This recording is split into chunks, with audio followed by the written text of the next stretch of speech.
E aí, gente, tudo bem? Bom, na aula de hoje a gente vai falar uma parte mais geral sobre conjuntos numéricos, beleza? Então a gente vai começar lá nos naturais e vai até os números reais, tranquilo? Então vamos lá. Bom, primeiro então nós temos o conjunto dos números naturais, que vão ser aqueles números que a gente pode encontrar na natureza, né? Normalmente é assim que a gente fala. Então quais são eles? 0, 1, 2, 3 e assim por diante. Então basicamente são os números que a gente usa para contar, né? E aí o zero, ele tem uma certa discussão sobre ele fazer parte ou não, mas para ensino fundamental e médio, a gente considera que o zero faz parte, tá? Bom, e aí para poder ser natural, o que eu não posso ser? Eu não posso ser negativo e eu não posso ter casas decimais não nulas. O que significa isso? Se eu pego, por exemplo, o número 7,0, ele é um número natural porque ele tem o 7, né? Mas nas casas decimais, todas são nulas, tá? Agora, se eu pegar o 7,2, por exemplo, ele tem algum número que não é o zero na casa decimal. Então, ele não pode ser mais natural, beleza? Então, essa é a diferença que a gente vai fazer de um para o outro, tá? Então, esses são os naturais. Agora, próximo conjunto, a gente tem os inteiros. Quem são os inteiros? Os inteiros vão ser, além dos naturais, todos os negativos também, né? Então ele vai agora assumir que ele pode ser negativo. O que ele ainda não pode ter é a casa decimal não nula, tá bom? Então se eu pego, por exemplo, agora o menos 5,0, esse cara é um número inteiro. A questão é, se eu pegar o menos 5,2, bom, esse cara não é, tá? Então, basicamente isso. Eu ainda não posso ter números não nulos nas casas decimais, tá? Mas agora eu posso ter positivo, negativo ou zero. Próximo conjunto, a gente tem os números racionais, né? Os números racionais são todos aqueles que podem ser escritos na forma de fração entre dois números inteiros, tá? Então a gente define o conjunto dessa forma, A sobre B, tal que A e B são inteiros. E aí, para poder ser racional, o que eu não posso ter? Eu não posso ter uma raiz inexata, tá? Então o que significa isso? Raiz de 2, por exemplo, é uma raiz inexata. Raiz de 5 também é. Porque são raízes quadradas que eu não consigo chegar no resultado direto, tá? Não consigo obter o resultado exatamente. Então vão ser números que eu vou escrever eles para sempre, mas nunca vai ser exatamente aquele valor, tá? E além delas, eu também não posso ter uma dízima que não é periódica. O que seria isso? Uma dízima periódica é isso aqui, tá? Dízima é um número inexato, ou seja, que eu escrevo ele infinitamente, ele vai ter infinitas casas decimais. E se ela for periódica, eu tenho um número que se repete para sempre, né? No caso aqui é o 2. Se eu tivesse, por exemplo, isso aqui, ó, 0,23, 23, 23 reticências, eu estou dizendo que o número 23 está se repetindo para sempre, tá? Então, nesses dois casos, a gente tem dízimas periódicas. Para ser um número que não é racional, né, eu teria que ter uma dízima não periódica, ou seja, por exemplo, 0,1, 2, 3, 4, 5, por aí vai. E aí significa que cada vez eu vou estar escrevendo um número, uma unidade maior, né?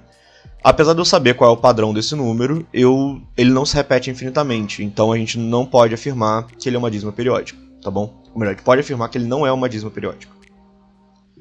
Então, esse número aqui de baixo não seria racional, esse aqui de cima é racional, tá?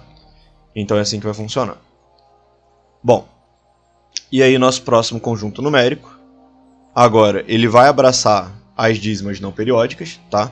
Que são os irracionais. Os irracionais vão ser justamente aqueles que não são racionais. Só que a gente não pode falar só isso, porque a gente tem um problema que é a raiz de índice par de um número negativo, tá?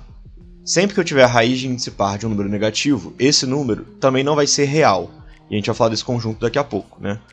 Mas o que acontece é, excluindo as raízes de índice par de número negativo, todo mundo que não for racional é obrigatoriamente irracional, tá bom? Então a gente tem aí as raízes inexatas, vão ser, e além disso, as dízimas não periódicas também, tá? Esses dois grandes grupos são irracionais. Uma coisa que a gente tem que falar aqui também é que o zero não pertence aos irracionais, e além disso, o 1 também não pertence aos irracionais. Por que eu estou falando disso? Isso é óbvio porque o 0 e o 1 eles são racionais, então eles não poderiam ser irracionais, né? Mas a gente tem que destacar isso porque normalmente a gente associa já dizendo, ah não, o 0 e o 1 estão em todos os conjuntos. Não, eles não estão, tá? Nos irracionais eles não estão. Então tem que tomar um cuidado com isso.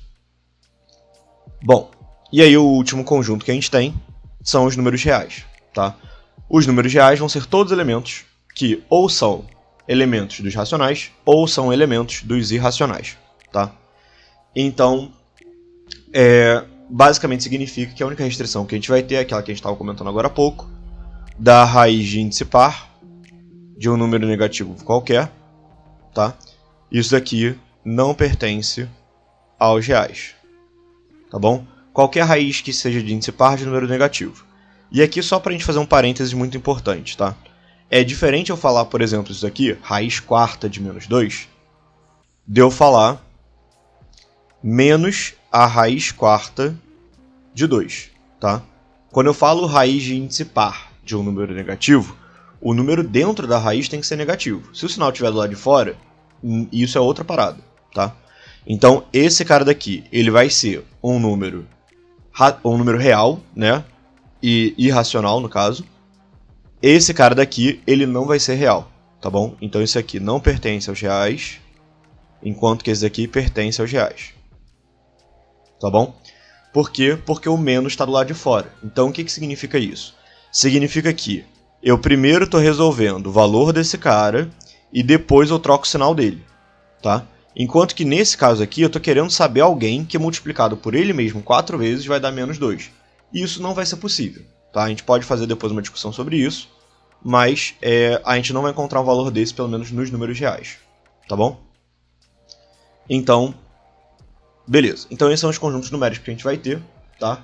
E a gente pode fazer agora um diagrama de Venn para poder enxergar um pouco melhor a relação entre eles, tá? Então esse aqui é o nosso diagrama de Venn.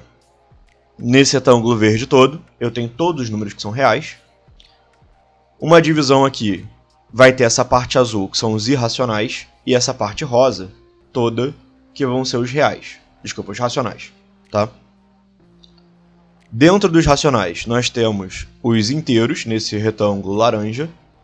E dentro do retângulo laranja, nós temos um retângulo vermelho, que representa os naturais, tá? Então, todo mundo que é natural é inteiro, todo mundo que é inteiro é racional, todo mundo que é racional é real também, tá? E nenhum racional vai ser irracional ao mesmo tempo, porque eles são grupos que são completas negações um do outro, né? Então é impossível que eu tenha um cara que é racional e irracional ao mesmo tempo, beleza? Bom, então isso aqui foi um resumo mais genérico sobre a parte de conjuntos numéricos, só para poder a gente ter uma base para poder fazer os exercícios de depois, tá bom? Então, até a próxima aula. Tchau, tchau.